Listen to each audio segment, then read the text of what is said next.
Stephen King said it best: if you want to be a writer, you have to do two things above all others: read a lot and write a lot.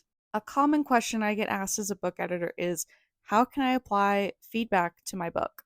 If you're new here, hey, hi, hello, my name is Ashley. I'm an author and a book editor, and I want to get into applying feedback. I'm mainly a developmental editor, so I get this question a lot because my editorial letters tend to be between 20 pages to 35 pages. That's a lot of feedback. That can get overwhelming, so let's delve into that. When receiving feedback from a professional such as myself, you might notice two things. One is that your feedback is going to not only relate to your specific story, but it is going to have a lot of tools and resources related to writing. For example, something that I commonly include in my editorial letters is the technique on show don't tell. A good portion of your editorial letter that you receive is going to relate to techniques, and it's going to relate to show don't tell. It's going to relate to the cause and effect trajectory.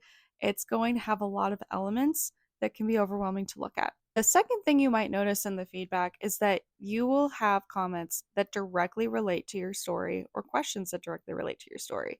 And this could mean characters, plot, subplots, anything in relation to those things. That is what a developmental editor is supposed to focus on. They're going to look at your big picture of your manuscript and tell you how the pacing is, what the characters are doing, and how all of that feels, and if it meshes well together on the page. But with these two things, I want you to keep in mind that some of this feedback is going to be intertwined. They will go hand in hand together. So, for example, say that your developmental editor gives feedback on how maybe your main character is not as emotionally in depth as they could be, and it can make it difficult for a reader to know what a character is feeling, and it can make it difficult for the reader to understand the motives behind their actions. That feedback directly relates to your story, and then if your character does fall flat, or main character, A character, doesn't matter, falls flat, that means that you can use the show don't tell technique in order to make their narrative or their character, if they're a side character, more in depth and more engaging to readers. So, a lot of times, resources, tools, and techniques are going to be what helps propel you into applying this feedback to your story directly. Now, relating all of this back to Stephen King, the second thing that I want to point out in this applying feedback is the more you read, the more you will understand how other writers are able to accomplish the things that you might be lacking in your story. Again, using a flat character as an example, maybe pick up a story that you absolutely love.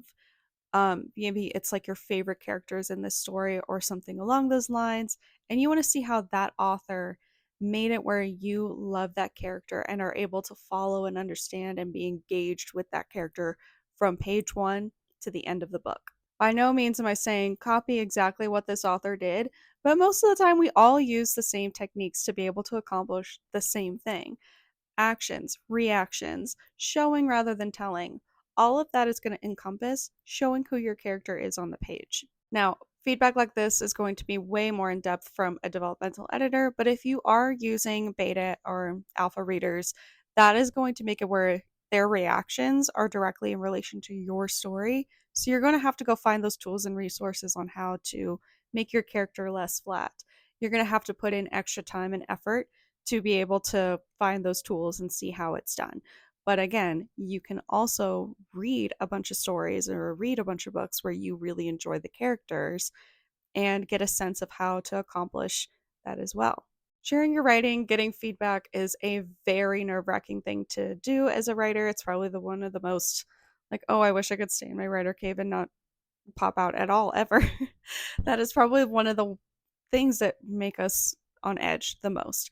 So try not to be overwhelmed. Try to break down the feedback into chunks that you are able to digest, but make sure that you're able to comprehend how to apply feedback from your story and use techniques alongside it.